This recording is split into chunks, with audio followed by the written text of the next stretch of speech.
everyone. Happy Thursday. How we doing today? So, see Ferret, how you doing, my man? Good to have you. Nachos. Yes. So Cyril will be with us momentarily. He's actually in the kitchen whipping up some amazing cuisine for his family because he's got to make sure they eat. So he's taking care of them. He'll be with us in just a couple minutes. But while we're waiting for the master of disaster to show up to tell me all the things I've done wrong, which is a lot. How you guys doing today? How's the crypto world trade? Hey, Sai, how you doing, Cameron? Good to have you, buddy. I'm really curious. How do you guys feel the crypto market is doing? I mean, we've got some amazing news coming out with all these different projects. We've got the World Coin and the whole retinal scanner thing. We've got the Ripple Net, which is now part of the derivatives. It's signed on with the Derivatives Corporation, which is what, a $1 quadrillion funding transfer system. It's like, oh my God, that's crazy. So some interesting things going. What are you guys most excited about? Tell me in the comments down below. I'm really kind of curious there. So it's weird. Usually about this time, I'm asking Cyril how his day's going. Hey, Lynn, there's my wife. How you doing, love? Good to have you. She must be home somewhere out there. Cameron says, WorldCoin with retinal scanner. Pass. Yeah, it's really interesting. It's made from the creator of ChatGPT, and I forget the guy's name to save my life. But his concept is to go with the digital identity, which is based off retinal scans.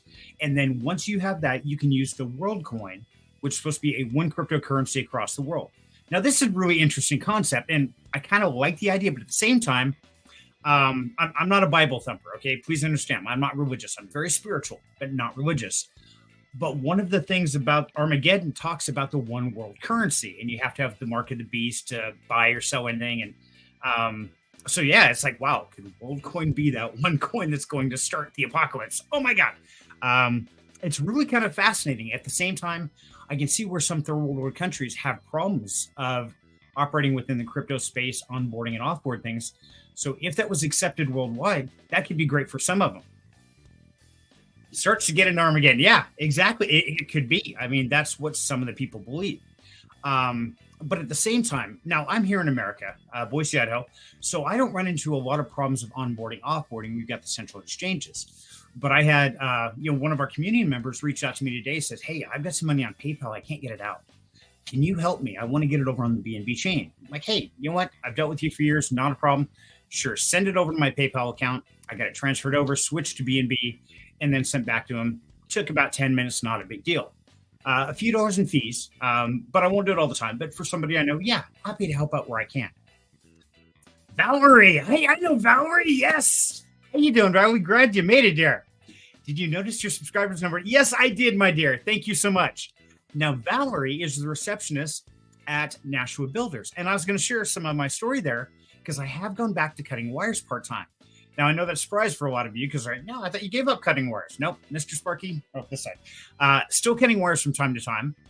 And honestly, I want to share with you guys because the whole reason I started Down Home Crypto was because at Nashua Builders, I worked at a manufacturing plant with 150 plus employees. And out of all of those, 3 or 4 knew anything about cryptocurrency. Most people of the working class are just working to survive, check by check by check. And I realized there's got to be another way. And I had already had some experience to crypto. And, thank you, Barry. He says, we support you wholeheartedly. I had some experience and realized this is the future. And these people that are out there, whether they're delivering, they're swinging a hammer, digging with a shovel, whatever they're doing, most people are living check by check. They have no real future. A lot of companies don't have 401k or different things like that. Even if they do, the way inflation's going, it's not going to be worth it, man. You can't get ahead on your retirement today in 20 or 30 years. But what we do know is if you dollar cost average into a stable blue chip or something like that, 20, 25 bucks a week, in 5 or 10 years, you could have a small fortune. It could truly change your life. And that's where Down Home Crypto came from. A very wholesome down home environment to help people learn about cryptocurrency and realize that they do have the power to change their life. You don't have to be wealthy or, college educated. You don't have to be tech savvy. I mean, if you can barely operate a smartphone, that's all you got to do. What you really have to have is the desire to change your life. And that's it. So that's why we're here. And that's what we're hoping to do. And Valerie is one of those great people at Nashua Builders, which is the place that inspired me to start Down Home Crypto. So give you an idea, because a lot of people, you don't realize what Nashua Builder is. So I want to share this with you since we're waiting for Cyril because he's off cooking. Now, Nashua Builders was a modular manufacturing plant. Now, unlike some of the other electricians we have in the audience, and we dealt with like BTK and Chrome, a few different people out there, they built out to a stick-built house. That's when you go out on the dirt and you have all these sticks and you start assembling it, and then you run wires through it. Well, Nashua is a very different place. It's actually a modular plant. So give you a quick idea of this. I got a video here if I can share it. There we go, add stream, and switch that. There we go, haha. Okay, so I'm gonna keep this kind of short, but this will give you an idea what Nashua is, because I love the company. I think it's great, but I think we all need to plan a little bit for the future. For more than 30 years, Nashua Builders has been changing the way folks think about off-site modular construction. A lot has changed since our early days. New tools, new technology, and the latest lean manufacturing techniques. Nothing exciting, it's just precision. That's how we deliver budget certainty, schedule compression, reduced site risk and disruption, and most importantly, improved ROI. Yeah, we know what ROI hasn't is. changed. We still believe in the timeless principles that got us started. Hard work, craftsmanship, honest value. That's how we deliver world-class quality and enduring reliability. Build these. Now, it's really interesting, because unlike most of us, we're used to the stick building, okay? But this is literally, it's like Legos. It's really cool.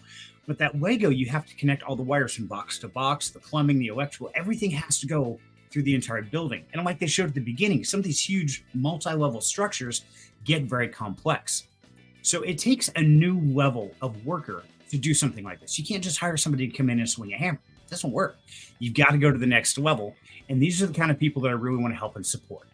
So it's great to see Valerie here. Thank you so much, dear. And yes, the subscriber count did go up. And I wasn't sure if it was you or Mike, but I know a few of you guys, and I passed out several cards. So I hope we get new people in the community. And just so you guys know, in the Down Home Discord, we may start getting more and more people that have no idea what crypto is.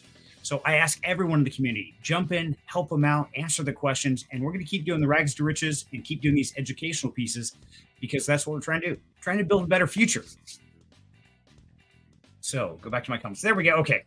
So Cameron says, it doesn't matter how much you make, it matters what you do with your money. How are you? Exactly. And that's it, Cameron. It doesn't matter how much. If you give up a scratch ticket a week, that's $5. Now you take $5 worth of Bitcoin 10 years ago. And if you were to buy that $5 every week for a year, 10 years ago, imagine what you would have now. Dude, you'd be a millionaire floating around on your yacht, laughing at the bald guy on the screen. Yeah, literally. So it's really interesting that people don't know about this space. Now, right now we're in a bear market, so everything is down. So there's not a lot of excitement. There's not a lot of hoopla. But it's like I was telling him today when I went in to pick up my check, is that, there's so much stuff going in on the back end. You've got the FedNow system. You've got all these different blockchains that are coming out, new layer twos, new protocols, new operations going. And most people there have no idea even what a cryptocurrency is. They hear about it on the news. They hear, oh yeah, well, XRP had that lawsuit, and well, that's got to be high risk, and people just steal your money. It's like, they don't realize that the general media has pushed so much of the hoopla to everybody out there. They've made the main people scared of it. That way it's not adopted until they have their CBDC. Now, for those new people in the audience, like Valerie, CBDC is just went blank. Central bank digital crypto. There we go. Digital cryptocurrency. Okay. So basically it's a government controlled crypto. And that's what they're going for, is so the old financial system still has control of the cryptocurrency. Well, that's not what cryptocurrency is about. It's about giving the people like us the power to make the choice to drive the value up or down accordingly. CBDC is bad news. Yeah, I agree, Cameron. It is. It's, once again, it's just taking the people in power and it's giving them power over the digital assets. That's not what we want. We want the power. We are the people. And so, yeah, definitely learn a bit about it. So, Valerie, it's great to have you here, my dear. Now, I'm kind of curious why Cyril hasn't shown. I know he's going to be a few minutes late. I said I had his back. We go check Discord to see, and I'll probably break up. Oh, I got a message from him. He's running by 10 minutes late. Okay, Cyril, no worries. We got your back, buddy. But here's the trick. Yeah. If you don't understand and you don't realize why digital currency is so critical and so important, I got a rude awakening in the last 2 days. Okay. So as you saw, that was Nashua Builders. That's where I went and worked the last couple of days, for the last 2 days, for the last couple of weeks, to try and help them get caught up, because they had a new project and it was challenging. But I had a rude awakening. So yesterday, I went and did a quick side job, made a few bucks, went to the bank, drove from the lady's house right around the corner to cash the check she wrote me. And it was at a Chase Bank, didn't have an account there.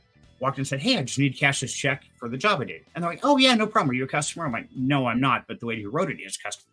They're like, oh, well, that's a problem. You have to pay $10 for us to cash the check and give you the money that you just earned. I'm like, wait, what? You are this bank, right? Why the hell am I paying you to give me my money? This is stupid. They're like, well, that's all we can do. Or you can take it to your bank and pay your fees there. Now, if I go to my bank, of course, I have to pay another fee because it's not written on that bank account. It's like, or not at that particular bank. So no matter what, they're getting you coming or going. So we start talking about these gas fees of $1 or even up to $5. It cost me $10 to cash a $200 check. That's not okay. I mean, yeah, I move $200 in any crypto. It's not going to cost me $10. But that's the financial system. Today, I went and got my paycheck from National. Not a problem. I went to the bank in where I cash or where they bank. Cash it. They said, do you have an account here? No, I don't. I'm like, oh, well, you have to pay a $7 fee for that. Seriously, almost $20 in 2 days on fees just to get the money I already earned. That's the financial system. That's what we're here to try to change. So yeah, Cameron, I agree, buddy. CBDCs are bad all the way around because all they do is take your money. That's what they're doing. They're taking the money from the little people. Every one of us who cash our paychecks, who do an Uber, who send grandma $20 or grandma sends $20 to the grandkids for a birthday card, that's a $5 fee. Mike is glitching. Okay, thank you. My Discord's open. Let me go check. I will see if Discord is open because yes, we have that problem. Yes, it is. Okay, quit Discord. Sorry, guys. I should have known that. Every time I open Discord, for some reason, my system freaks. That's one of the reasons why I'm going back to work, putting in a few hours here and there, is to save up some money to try to get a little better system in some different places so we can avoid this. So hopefully I've got no mic issues now, right? Thumbs up, thumbs down, maybe, could be, possibly. Okay. No response, so I guess I'm coming across okay. Now, for those of you who don't know, now Valerie asked me earlier today, she asked me a great question because I've got my business cards, and just for the record, so you can see that, yeah, I actually have a nice, pretty business card, and on the back has a number and all that, and she asked me, say, hey, Jim, what's that logo right there? And I'm like, that's Discord. She's like, what's Discord? And so I tried to explain it to her. It's a social media platform where we can talk and chat and share videos, everything, and it doesn't have a clue. So what I can tell you is if you're brand new to this space, and I hope you are, because I've been passing cards out all over Nashville and everywhere I go. If you're brand new here, do me a huge favor. Get on your phone or your computer and look up Discord. It's really simple to go and set an ID just like you would on Twitter, something like that. But once you get it set up, jump in there and there you go. And look for the Down Home Crypto Discord community. So do a search for that. Here's a link right here. And I will copy that and put that in the chat. Jump in there and just say, hey, Serenity sent me or Jim sent me, whoever. I don't know what I'm doing. I have no idea. And I guarantee people in the community are going to help out. Speaking of some amazing members of the community, we have the one, the only, Mr. Cyril Keir. What's up? How you doing, buddy? Hey, I'm good. Sorry I'm late. Usually you send me the restream link the day prior, so I'm like, all right, cool, I'll have it for tomorrow. So it threw my day off, and I had no idea it was Thursday because I didn't work today. So okay. Yeah, I started making dinner at like 6:30. It was like, shit, I'm out of time. So what did we have for dinner, by the way? I made a it was a 3-cheese sauce with sausage, and I added a 4th cheese, Parmesan, into the spiral noodles, and then I made some sweet corn, Texas toast, and some chicken. Damn, dinner at your house, buddy. I will be there in, I don't know, like 2 days. Well, one thing we do well is we feed people, so... I have heard that rumor that, yes, you fly people in, you feed them till they're full, and they just send them off. Like, okay, have fun. Something like that. Something like that. Perfect. So, yeah, and Wynn pointed out, for those in the last conversation, Discord, Discord. You You can find it through Google Play Store just by Googling any different app. It's there everywhere. Jump in, hop in the Discord, say hi. We'll start getting you set up any way we can. And Chris Cruz, welcome, buddy. Good to have you. So, yeah, you're going to Cyril's for dinner? Yeah, me too. And hopefully there's something good for dinner after the stream, but I don't know what it is. But, man, after what you just listed out, I'm getting hungry all of a sudden. Yeah, I agree, Chris. Sounds like some good food.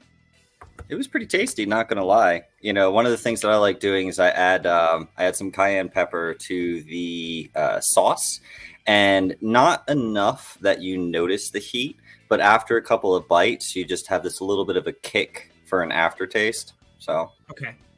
See, and I'm a wimp. Now, when it comes to sugar, I can eat enough sugar to kill a diabetic. But man, a little bit of black pepper, that's it. I break into a sweat. I'm the biggest wimp when it comes to spice. Horrible. So keep that in mind when I come over. You might struggle a bit then. Okay, I'll take a bottle of Tums with me. Okay, pack up the Tums. I'm going. So, yeah, while you were gone, we were talking about basically gave me a little blurb about National Builders, where I went back to cutting wires for a couple days a week to help out there, and why I started Down Home Community and those people there that they work hard, they're high tech, but they don't know about the space. So I shared a little bit of that. We even had Valerie here, who's the reception at Nashua, who was there. I chatted with her for a good 15, 20 minutes today when I picked up my chat. And yeah, it's great to have them. And I hope we get more and more of these new faces in here, because these are hardworking people that just want to change their life. And so, yeah, love to have them here and love to help. Absolutely. Absolutely. Welcome, welcome. I'm just going through and updating the pricing on the spreadsheet at the moment so that we have an updated little report that we can look at whilst we talk. That Excellent. way it's as up to the current minute as possible. Ooh, good man. I like that. See, I'm horrible at that. Me and organization, we suck. Len says, my turn to cook. Okay, so I guess I'll know what I have. It's really kind of funny. I talk about this, but anytime the girls ask me, well, what do you want for dinner? My answer is always the same, and they hate it. I look at them and go, food? And they're like, well, yeah, but what? Edible food? I really don't care. The kind of food you put in your stomach and it makes you happy? Yeah, exactly. Yeah, I could care less if it's chicken, meat, beef, salad, pasta. I mean, I'm just thankful it's food. I'm happy with that. I mean, growing up in my era, that old saying, well, I used to eat dirt and I was thankful. Well, it was pretty close. I was raised on a lower income than the average person. So, yeah, I'm pretty happy with anything that tastes like food.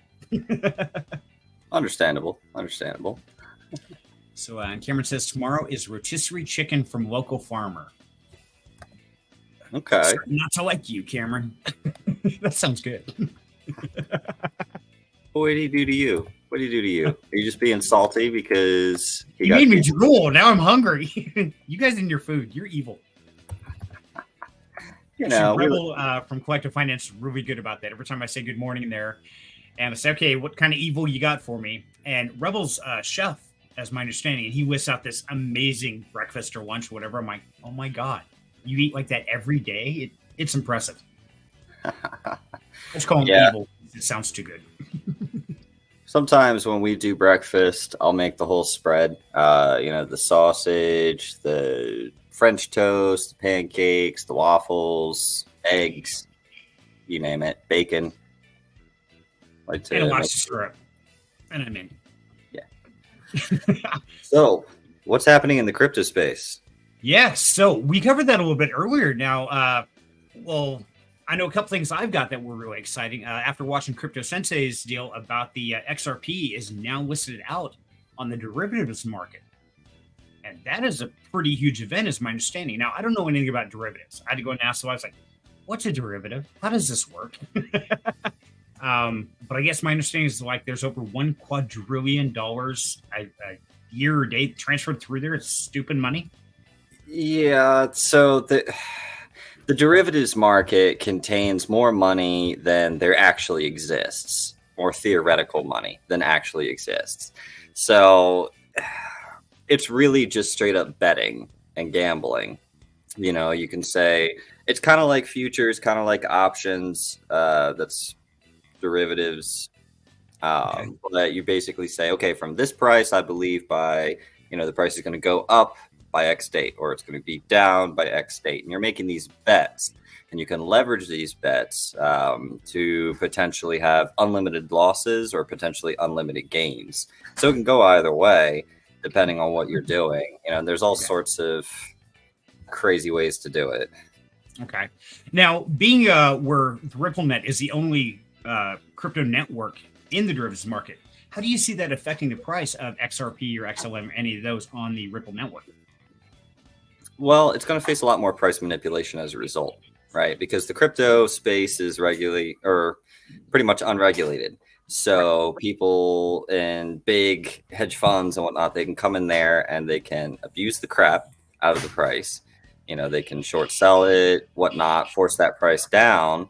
That way it goes the way they want it to. So it's going to face a lot of volatility. I think it's going to be all over the place. Definitely pay attention to when the majority of, any options contracts expire, what the long versus short bets are. That way you don't catch yourself unaware. Yeah, we know what happens with that when you do that and you put in a trade and you go to bed and you wake up and went, oops, my bad. Yeah. Yeah, we've had that chat. So now what else have you heard? That's one of the big pieces I heard about. How about you? Yeah, so this past week has been a little crazy busy. I've had my head in the sand the last 4 days. So anything recent I haven't heard too much about, but I did hear that their room temp semiconductor LK99 they couldn't reproduce it. Nope. I saw one article. They said they did it once and reproduced it once. Then I read another article next. I say, nope, can't be done. Not happening. It's like, damn it. Yeah, we're this close. Yeah. I did read a deal where a TMCD, something like that, is building a new manufacturing plant for a 2 nanometer processor. So I was like, that's interesting. That'd be small. Yeah. I guess the smallest right now is 3 nanometers. So it's talking about an increased efficiency for like Bitcoin miners, processing power, things like that, with reduced heat consumption and power consumption, or reduced heat output and reduced power consumption. There we go. That would be great because it's barely profitable to mine Bitcoin right now with the price of power. You got to go someplace crazy where you're getting like 2-cent kilowatts. Even then, it's not producing enough. A standard amp miner, not factoring electricity, produces roughly like $500 or so a year. Right. So, once you're paying for electricity, that rapidly goes away. If I was running an amp miner here right now, I'd actually be losing $1,400 a year. Right. That same way I am. I've got 9 L3 plus basic miners that do Litecoin and Dogecoin. And even after the halving and stuff, you think the price is going up on Litecoin. So no, I'm still losing 30% more than I'm making. It's a costly deal. So they are unplugged right now. Yeah, I stopped GPU mining on Ethereum probably about a year ago at this point because it just wasn't profitable anymore. Right. So that's an interesting thought there. We've got the ASIC miners that are consuming more power than small countries are. We've got GPUs, which have been pretty much moved out to proof of stake, things like that. What do you see is the next evolution of mining, or do you see that it's the whole proof of work has got to go away? So we've seen a lot of the mining power, the validators and everything, essentially be reduced down to a handful of companies that have enough that they can work out bulk deals for power, whether it's they purchased a defunct nuclear power plant or a defunct coal plant. One of them even bought a dam and have been getting hydroelectric. I think there's another one that's using thermal energy. Mm-hmm. So it's consolidating down to a handful of these big companies that have the means to spend the money to get cheap electricity. And so they're going to wind up kind of running things. And we see with the ETH validating that there's like 5 exchanges. Last I saw, the numbers may have changed since I looked last, but there was like 5 exchanges that essentially controlled about 70% of the ETH validation for the network. and that's no bueno in my opinion, but they accomplish that by allowing their customers to stake through them. And so they wind up with a vast amount of ETH that they're staking, which they have them locked in, etc. So, yeah. It's interesting. I think... yeah, good. Yeah, sorry. That was all a preamble to the answer. I think that... Go for it. Sorry. As we see the price going up again, we may see additional mining companies start popping up as it becomes more profitable. But for now, I think we're just going to wind up staying with this handful of companies that are monopolizing the market, which will be interesting to see if they wind up being able to accomplish a 51% attack. Right. So do you fear that's going to happen where you're going to have corporate takeover of the crypto space and we're going to be right back where we are now? It wouldn't surprise me because you got to think most of these larger companies and exchanges, they're owned by investors or they're owned by private firms. And so theoretically, especially the exchanges, since they fall under the purview of the SEC, if the SEC said, hey, you can't do that anymore, then what happens? Right. Now what? We moved to another country. That's what everybody else is doing. Yeah. So, and then you've got countries that keep banning the mining and then unbanning the mining and just all this back and forth. So it'll be interesting to see how it plays out over the next year. I agree. I think we're definitely in a state of transition right now where we're seeing things evolve and, improve in some ways and digress in others. So I think the whole world, the financial system all the way around is changing and we happen to be right in the middle of it.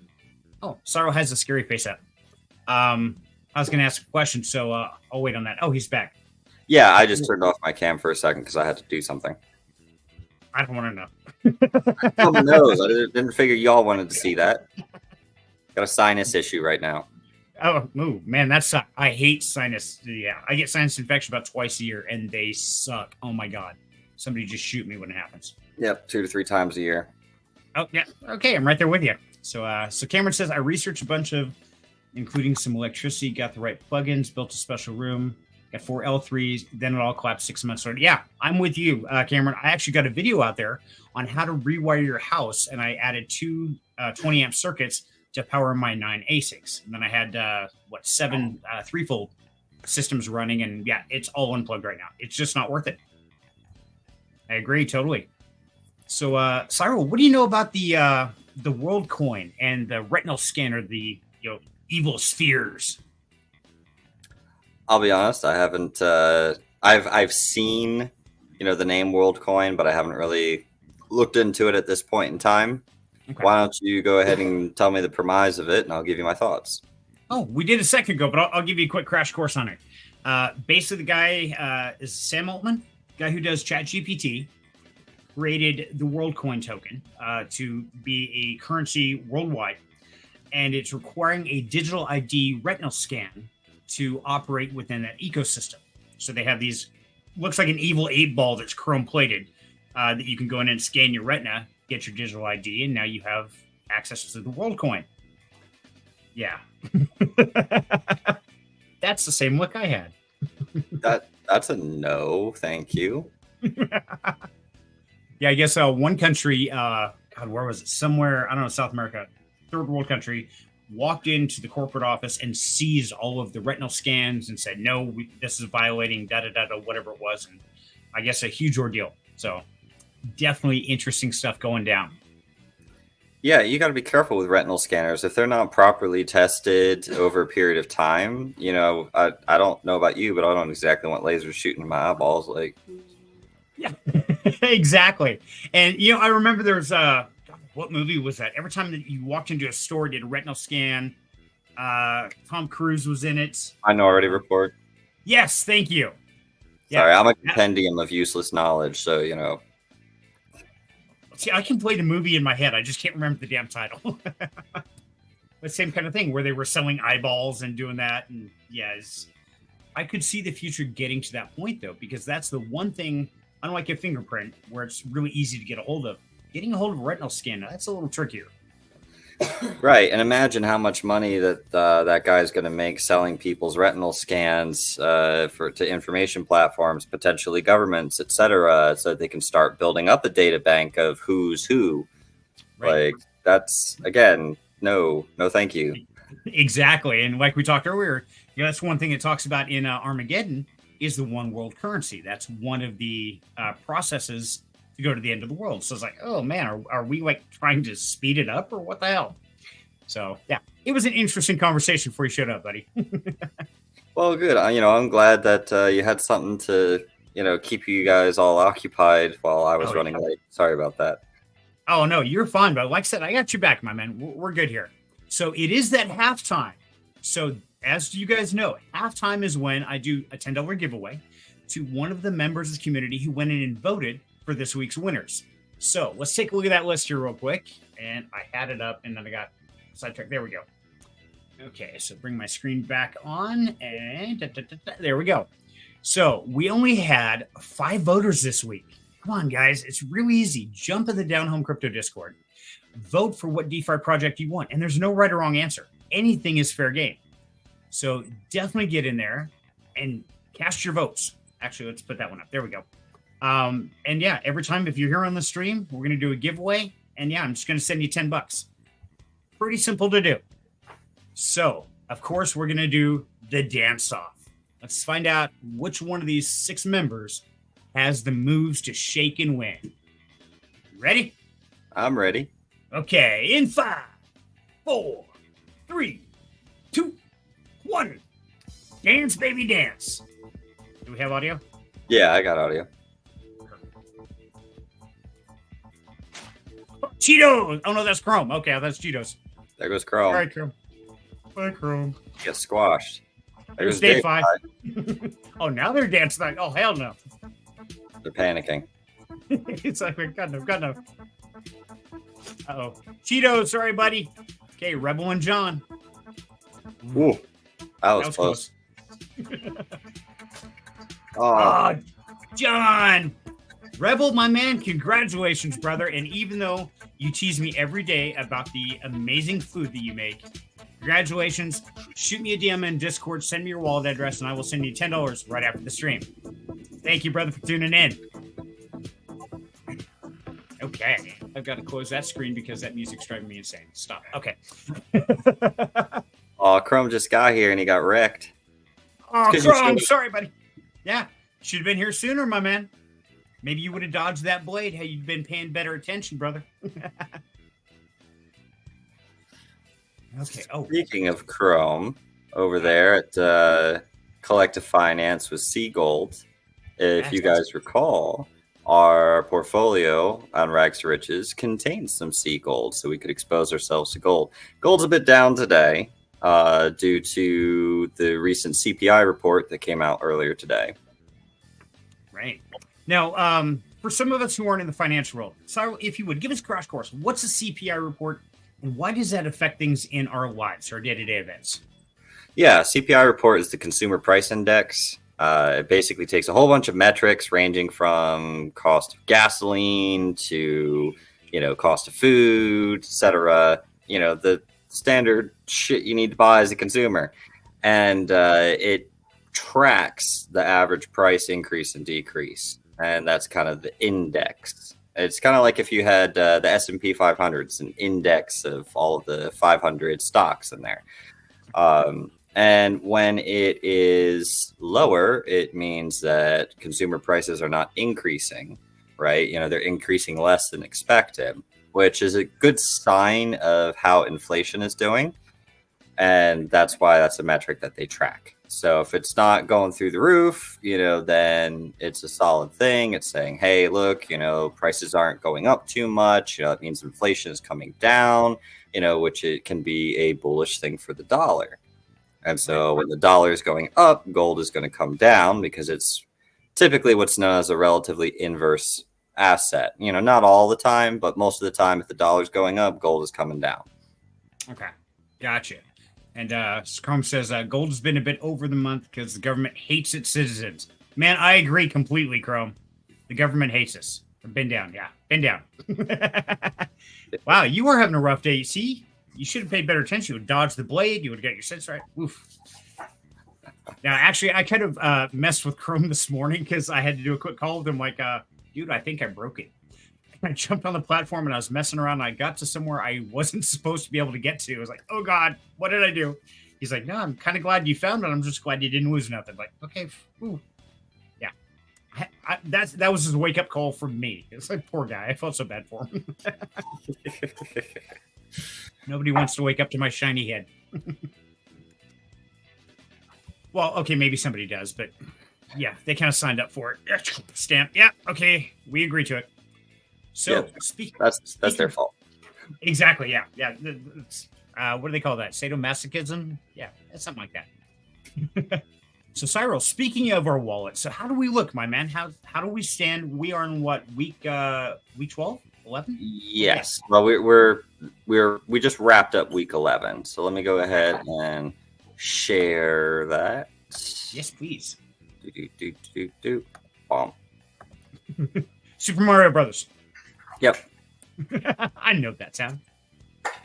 So let me zoom in here a little bit for our viewers. There you go. I have the last week that we just completed highlighted. Started the week off at $266.10. We ended the week at $265.88 for a loss of 22 cents. Oh no. That's tragic. That's it. I quit. Forget it. I lost 22 cents. So basically, we stayed relatively flat for the week, and our wallet's growing. We're moving into the next week here with our additional $25 for which will start the week off at $290.88, and we'll do our investments.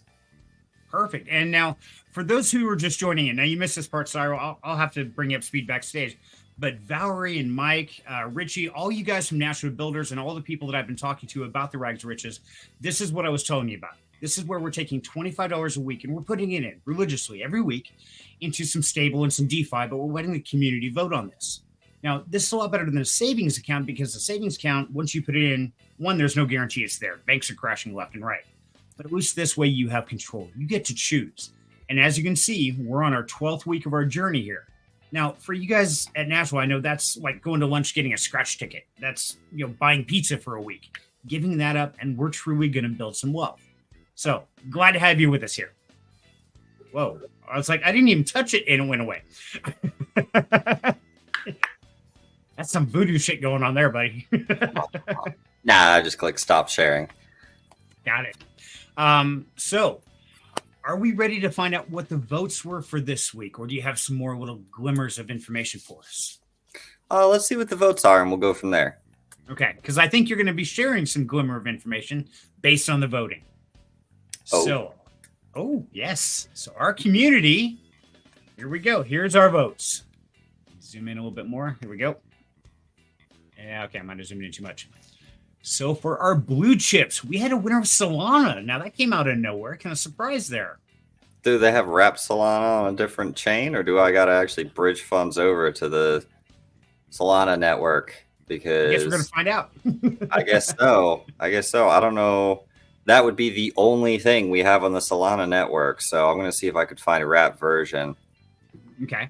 Now I can tell you, I do deal with Solana because Star Atlas, one of the games I'm very looking forward to. They're already listed out on Epic Games. They were included in my last video about the different crypto gaming projects. And that's one I have 3 different ships and 2 different space stations where the ships are earning actual Atlas tokens and the space stations are earning the resources, the food, the fuel, the ammunition to supply the ships. So it's really kind of cool. So if you run into problems, Cyril, I will be happy to help out there, brother. Appreciate it. Yeah, I don't mess around with the Solana network like that. I have my set networks that I play with. And if a project decides to go launch on AVAX or something, I'm like, oh, well. That's why I escaped 100 days, because they decided to launch on AVAX. And I'm like, I don't need another network to worry about misplacing funds on. Yeah, you do have a problem with that already. And, and I often wonder, does that actually limit your possibilities or does it protect you? Well, so far it's only served me well. It's stopped me from investing into several projects that decided to launch on AVAX, one on Phantom. We all know what happened with Phantom. And the ones that I was going to get until I heard they were on AVAX, they all exploded. So I don't know. Keeping myself to my 3 networks that I play on has served me well. Okay, and that goes back to that strategic investing concept is, start with a foundation and stick with those unless something really, what would it take for you to go outside of your 3 networks? Let me ask you that. Honestly, the only thing that would get me to go out of those 3 networks is really good, solid yield opportunity. I wouldn't be going out of network to buy a token. Okay. Gotcha. And let's see. Chrome says Sol good coin. Wow. Okay. That's like my typing. Solana's a good coin. Okay. Laugh out loud. Poor Phantom. Yeah. Phantom had a bloody demise. It was not pretty. It was kind of like your dancing skills there a second ago, Chrome. Same kind of thing. Multi-chain stuff is a real pain. Absolutely. And there's all these technologies coming out where they're supposed to have seamless bridging where you can go token to token, chain to chain. I think that's going to be one of the next major stepping stones in our evolution of the crypto space is we've got to break down the barriers. I mean, right now we're sitting like individual countries with borders and languages and all these.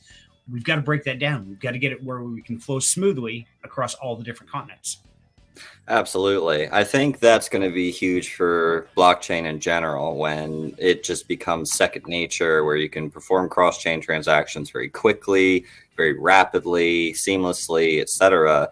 Then people like myself who are like, oh, I don't want to deal with bridge into yet another network. You don't even have to worry about that. You just go onto that cross-chain DEX or whatnot, do the boop, boop, boop, boop, swap it all around, do what you need to do, and then just forget about it, which is probably what I'll do. I'd forget I'd have it.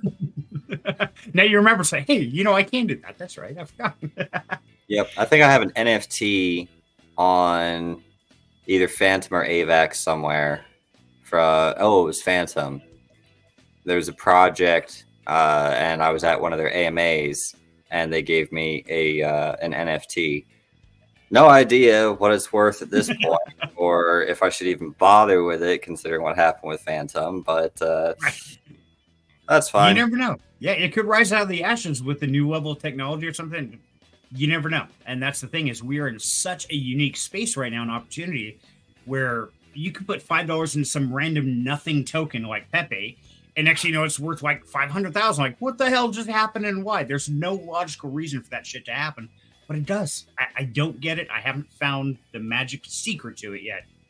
If anybody does, please share it. There's even a very particular stock exchange that you can go on where you still have the potential to earn like 13,000 to 35,000%. Really? Yes. Where's it at? It's the Somalian Pirate Exchange. You can actually go and you can like buy a rocket launcher for them on there. And so it's like it takes 2,000. And then if they go and they do a mission and they get ransom, there's this one lady, she bought an RPG by giving them $2,000 on the Somalian Pirate Exchange. And she got 75,000 from that, which was a return of like 3,600%. When they finish their raid, basically. And so far, they have a fantastic track record for actually paying out. So, I mean... Oh, that's a whole new level of blood money right there, man. I don't know if I could take that. Yeah. Right. But there's always... It just... I use that as an example to show you never know. Right. There's always potential coming along. Things are changing all the time. And, yeah. It's crazy. Whatever we can think up, there's probably a market for it out there. And who knew you could buy an RPG and get 75 grand for it? Like, wow, that's not a bad deal. Okay. Nope, not at all.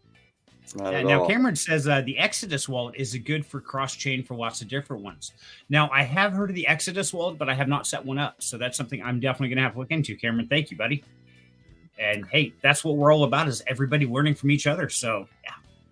I'm still over here using MetaMask, but at least I'm not using Trust Wallet. God, no. I live by MetaMask all the way around. And what's funny is I go to OpenSea and I've got like 300 and something NFTs of all kind of random shit. projects that didn't make it, project that crashed. I've got a bunch of avax.com website identifiers. I've got like snap-on.avax. Yeah, a bunch of them. I'm like, oh, those are going to be big someday. Well, they're not. But hey, you never know. Right. I mean, there's the one person who got like this artist or influencer or something like that, got their .eth name, and then sold it to them for, I think it was figures. Yeah, it's crazy. And for those who don't know, now I'm an old guy, so I remember the very end of the .com boom. I remember the start of the internet when it was everything .com. You know, people were buying Coca-Cola.com and Chevy.com and all. And man, they were making bank overnight because they took this little company that went and bought that .com, and they wait a couple of years, like, oh, I'll sell that back to you for this. Well, then of course the government steps in and says, oh, well, if you're not directly affiliated, you have to just turn it over. You can't sell it. It's like, oh, well, that sucks. Yeah, there was a guy who managed to snipe Microsoft.com. They didn't have it on auto renew, and so he sniped it. And then I forget what it was they gave him. It wasn't like money, because they're just like, well, we can just force you to give it back. But they gave him some stuff. I know it was something with like Xbox Live and a couple of other things. Okay. But yeah, there's protection in there nowadays, but of course now you've got the digital world where it's kind of the same thing. Like you said, the .eth, and you're going to have the .matic and .bnb. All these are going to evolve, and there's got to be a whole new set of rules and stuff like that. And so I think some regulation is good, but I think the regulation that's already kind of set its precedents with the .com bubbles and all that stuff, you know, I think there's enough there. I think government kind of leave the rest of the shit alone. yeah, I mean, it raises an interesting question, though. Like, the government wouldn't even really be able to regulate something like a .ens name because it's sitting in someone's wallet. You can't just go and take it out. You know, the only thing that you could do is have the ENS company not allow it to auto renew. But you can go and you could purchase an ENS for 5 to 10 years. And as long as that NFT is just sitting in your wallet, it's yours. Right. So I don't know how they would enforce that. I don't think they can. And I think that's one of the hardest things you're dealing with is they can't control the people. They can't control the technology, and it's growing constantly. 100%. Yep. So anyway, now speaking of new technology, okay, so Solana we talked about now over on the DeFi crypto investment voting. Of course, probably no surprise to most of us in here. The winner this week is Only Burns. Again, yes. But there was a huge announcement just recently from the Only Burns community. Now, I just happen to know, everybody in the audience, if you don't know, I happen to have the CEO of Only Burns kind of in my back pocket. So we can go directly to him and ask him what the hell's going on. Would you like to meet him? Okay, give me a thumbs up if so.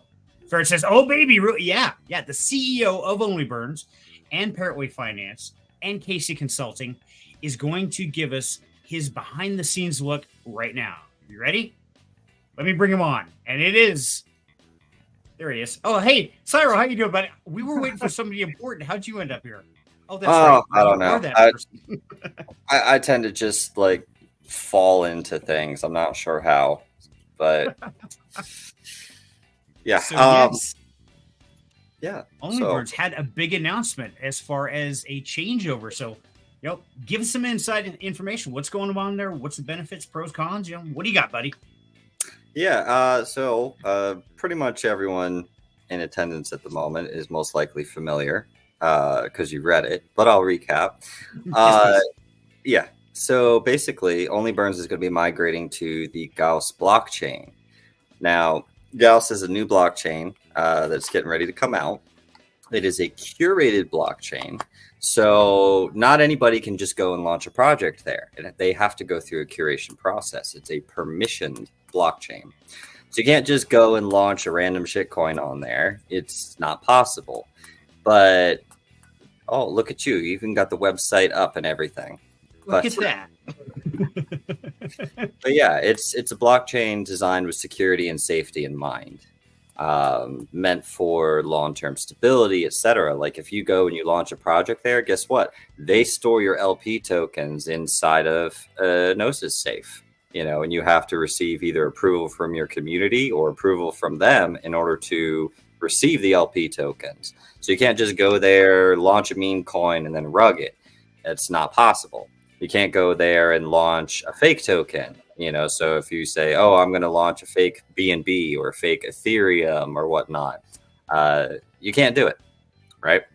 And so there's that security from, like, if you're a company looking to launch something, there's that security in the knowledge of, okay, my people, my customers and consumers, they're not going to accidentally buy the wrong thing and get screwed over and cause more problems for us. So that's the premise of Gauss, and they're getting ready to launch. We'd essentially be getting on the ground floor, and Only Burns is making an investment. We are going to be setting up the USDC to GUSD bridge. So we will essentially own that until other people also supply their own liquidity to that, but we will own that bridge and as such get all the rewards from it. As other people start coming in, it will dilute that because of the way LP pools work, right? But that's going to be a solid amount of fees for our treasury. We're going to be capturing fees as people are bringing money from Polygon into Gauss or from Gauss out to Polygon, multi-bridging, etc. It's going to be awesome. Absolutely. So that's going to be good for our treasury. And then we are getting a liquidity grant from them because we're going to be paired to Gang, their native blockchain token. And I kind of equate it to, imagine if you had launched on the Polygon network back when they first started, right? They ranged from, I believe it was like 1/10 of a cent up to 3 cents and kind of ranged around at that area for a couple of years, right? And then when they started really gaining traction, their price shot up. They've gone up a ton. And imagine being paired with them from the beginning. Your token is going to get dragged up with the increase in value. So it presents that unique opportunity for us to also capture the growth factor of their entire blockchain. Okay. Now let me ask you, there's a lot of blockchains getting built out there, a lot of different layer 2s and things. Why did you feel comfortable with Gauss? Because you're a very particular individual. I mean, you're all about safety, security. What stood out about the Gauss community for you? So, not necessarily the community, but the team. I am actually one of the consultants for the Gauss blockchain and have been for over almost a year now. I believe in October it will have been a year. And I've been helping them develop the curation process that will determine what projects can and can't launch on their network. And while I don't have the report to share publicly yet, I will. I have it as the unofficial report back because Only Burns had to go through the same curation process in order to list there, right? Well, we apparently got the highest score so far of any project that went through the curation process. Nice. Well done. Pat on the back there, brother. Good job. So now, not financial advice, but if I were a betting man, which I am, I would say that probably collecting these Only Burns we've been doing over the last several weeks could be really, really beneficial given a year or two down the road.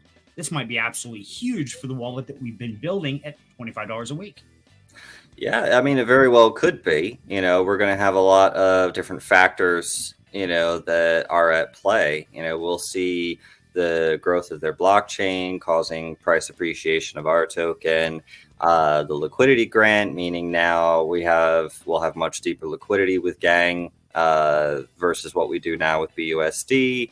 I believe they're taking 160 billion O-burn and pairing it with Gang. So that's, when you consider our current LP, I mean, that's honestly, that's more O-burn than is in circulation. Wow, that's insane. Yeah, as it currently sits, let me see. We have, where'd the bots go? The bots must be down right now. I don't know. We got like 62 billion in circulation, something like that. I'd have to run the math. Of course, only 40 billion, something like that, is actually in holder wallets. The rest is in the LP pool. So we're going to be basically bringing some out of the Gnosis safe storage, and it's going to get paired with, because we don't do dilution, right? We're not just going to add it to the LP and change the pricing or dilute anything. It's going to be paired with Gang, at that correct ratio. So you're not going to pull it out of the burn wallet like other projects have done and then use it somewhere else. None of that weird shit. No. I had to throw it out there, buddy. And Ferret, of course, says, what the fuck? The community is amazing. It has ferrets. I agree, Ferret Pew Pew. We love ferrets. Absolutely. Some of that's in my wallet. Yeah. Some of that's in my wallet, too. And I think I'm going to be getting some more of it before Cyril goes and gives it to the game guys and all that, because I'm going to start building this up. And like I said, not financial advice to anybody out there, but here's the trick. I've known Cyril now for, I don't know, it seems like forever. But if there's anybody that I believe in putting my money into, it's Cyril's vision. And so I am one of those investors. I bet on the team. May not always like the project, may always not like the tokenomics things, but you know what? If it's got a solid team behind it, they can make anything work. Because I've seen some amazing projects with shitty teams wreck it.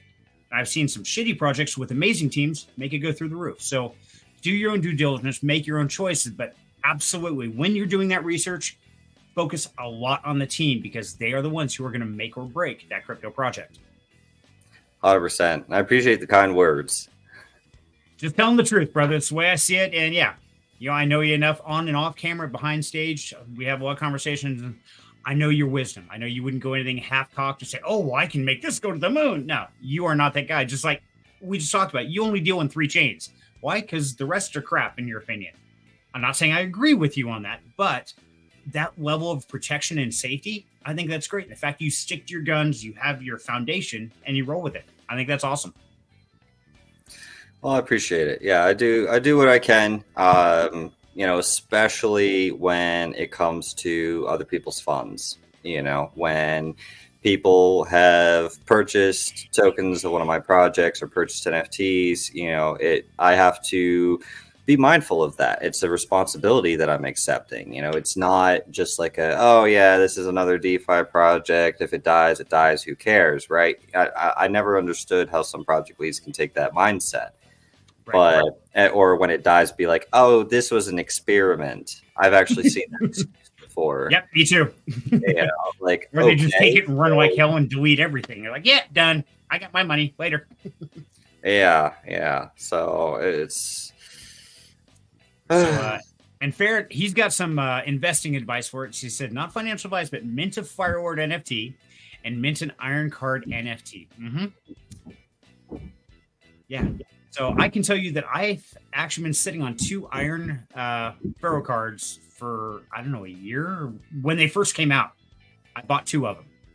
And they've just been sitting there. Every once in a while, I look like, wait, Gauss, what is Gauss? What are they doing? Are they doing anything? So it's great. Sometimes we don't see these investments. And this is what I really want to stress, especially the new people here. Just because you put in $20 today does not mean you're going to cash out $40 tomorrow. Okay, this is strategic investing, long-term planning. Some might go through the roof. Absolutely. And we do that on the DeFi side, where we do take more of a gamble. But we always have that little bit in reserve, that 5% going to the good, solid, stable, long-term hold. 100%. 100%. Yeah. And Bobtail, welcome. Good to have you with us, buddy. So, okay, so let's go back to our voting poll here real quick. So now we know that we have got Solana and Only Burned are our winners for this quarter. Now, Solana's a whole new one. Only Burns is an old dog that keeps fighting every time. But we did have a couple people pushing for, Collective Finance, of course. Love Collective Finance. Love that team. We had nobody for Elephant Money. We have had the community screaming for Elephant Money for weeks. They did win. Was it last week? I think they won. They won 2 weeks in a row. Okay. And now they're gone. What happened? Did you guys lose faith? What's going on there, guys? Come on, get in there and vote. I think Funny Toro forgot to vote. Otherwise, he would have. And I will say something in regards to option number 5 there. Yeah. Oops, bring that back up. You see where it says Foxify sell options? Yes. That is something that I would veto. Sorry.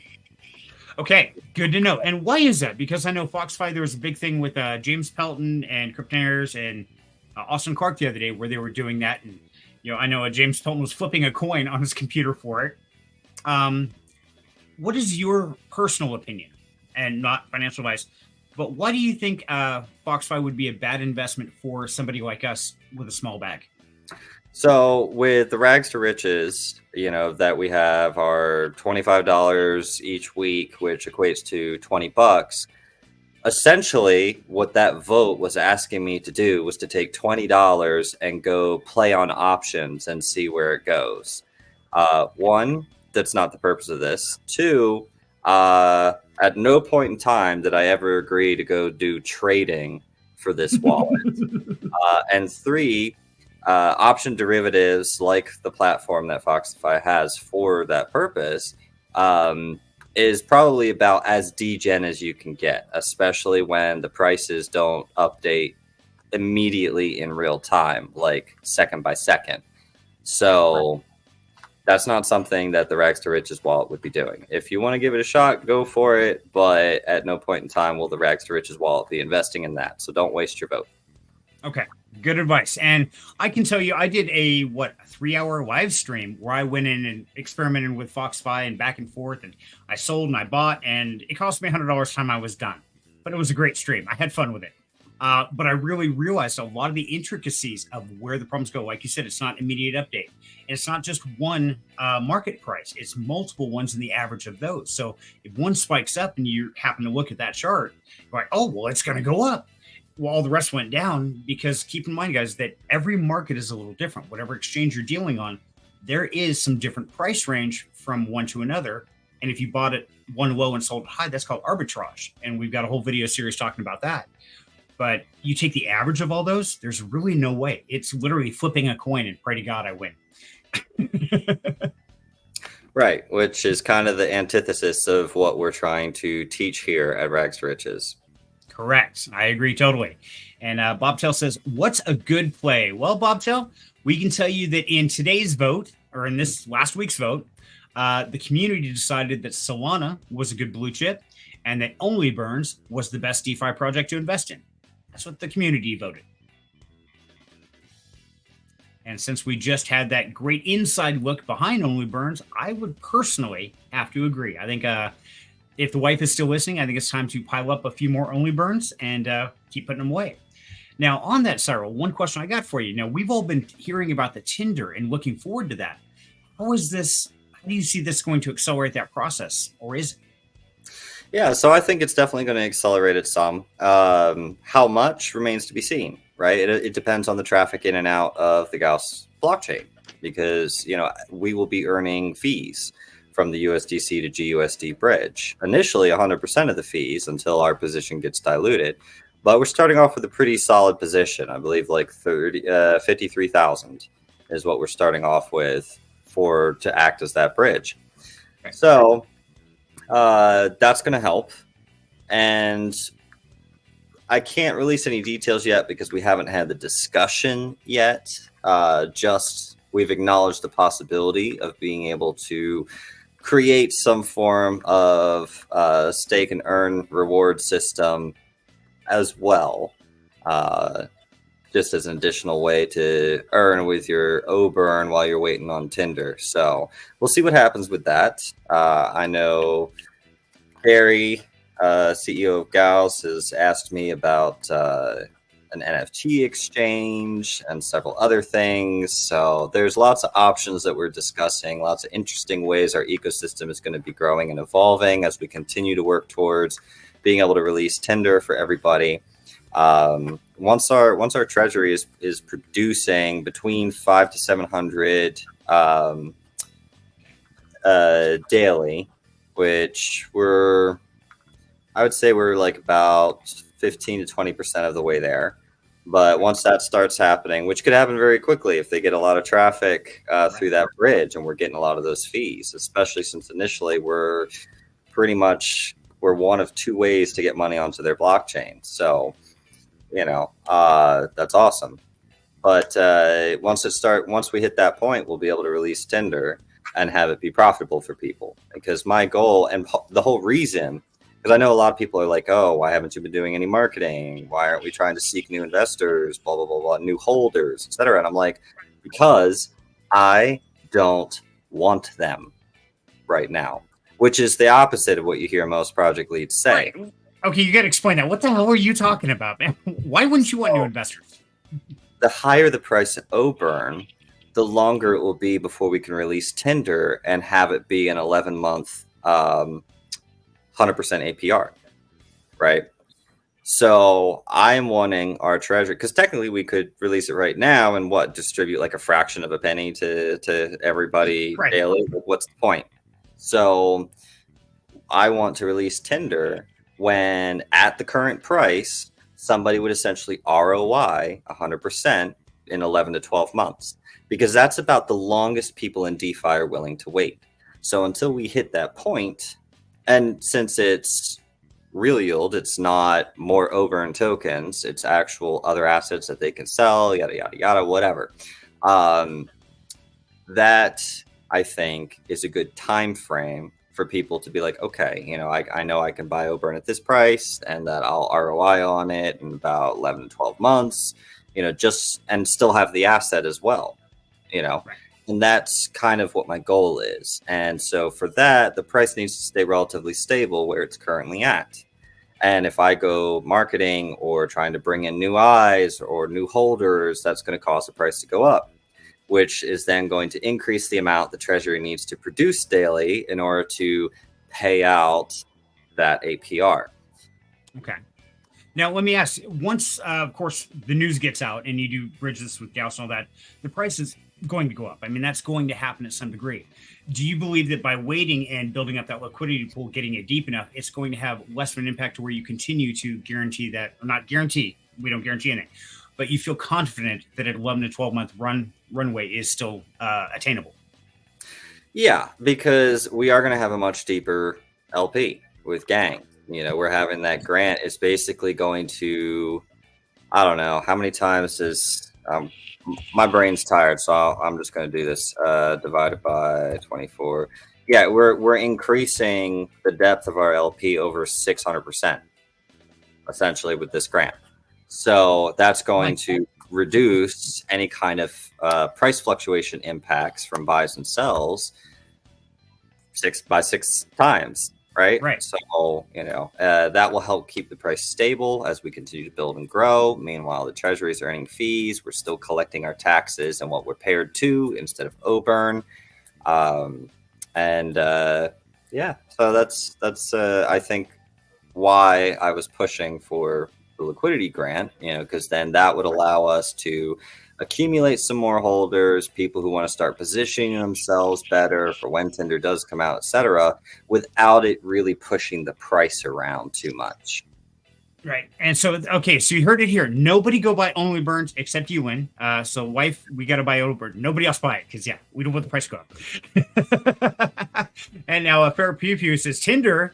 Wait, does that come with the dating app version? All right. Not quite, no. Tinder is, we like our tongue-in-cheek names. Only Burns, OnlyFans.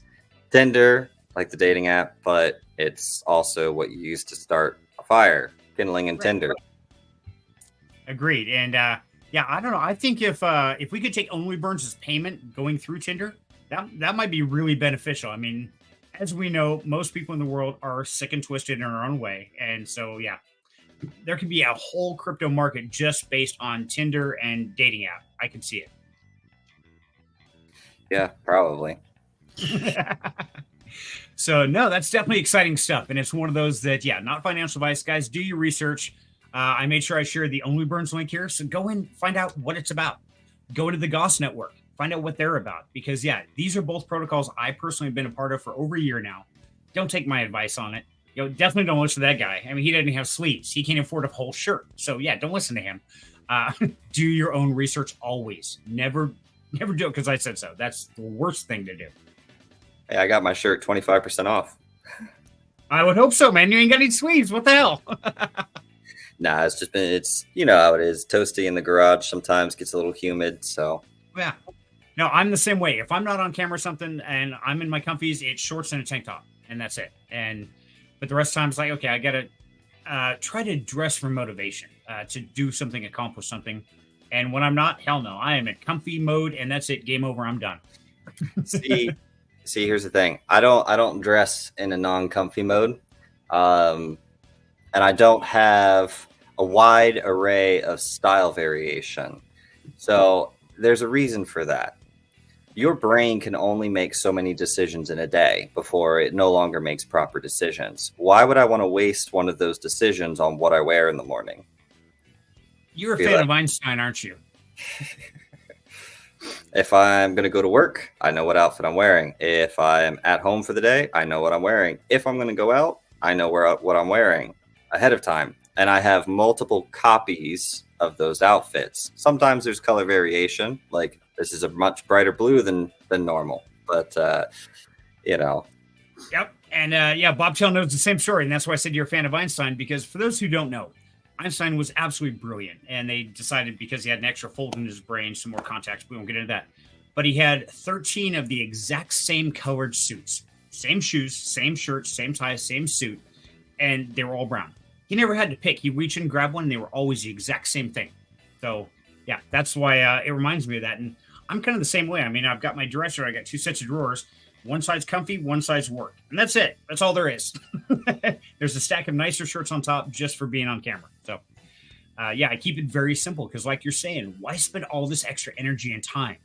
But I believe there's a process of a comfy mode where it's like, okay, I can veg and I can watch paint dry, or I'm going to do something. As long as I got those two separated, I'm golden. Hey, watching paint dry is actually pretty fascinating if you understand the chemical process behind it. I knew you were going to go there. Yeah, I knew you were going to go down that road because, paint is fascinating as hell when you get in the scientific side of it. And yes, Cyril is also a paint master, if you don't know. That's his, what do you call it, a day job? It's not even a day job. Is that your hobby? Business that I run during the day, yeah. Yeah, okay. So not only are you CEO of, 3 companies, a crypto trader who's very profitable, but you also have a paint company. So you could have this super brilliant CEO, multimillionaire come in and paint your living room. That's just mind-blowing. Well, I like to stay busy. Nothing wrong with that. The best people do. So Bob tells, and pocket tees, yes.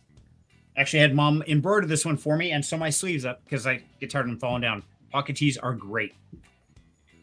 Okay, well, I think that wraps it up for this week, Cyril. Anything else you want to toss out there, my man? Nope, just stay safe out there. Pay attention to the news. Don't get caught in a trade in the middle of a news event because that's never fun. And you've got your, well, we're already past non-farms payroll because that was last Friday. So you don't have to worry about that tomorrow. And we've already had our CPI. So you're good there. The only thing that we got left is the interest rate decision this month, I believe. So, or is that this month? You tell me. I'd have to check. Check. But thanks everyone for tuning in. And I look forward to seeing you guys all next week. Absolutely. Thank you, everybody. Have a great night. And thanks for stopping in. We'll catch you next week. Take care.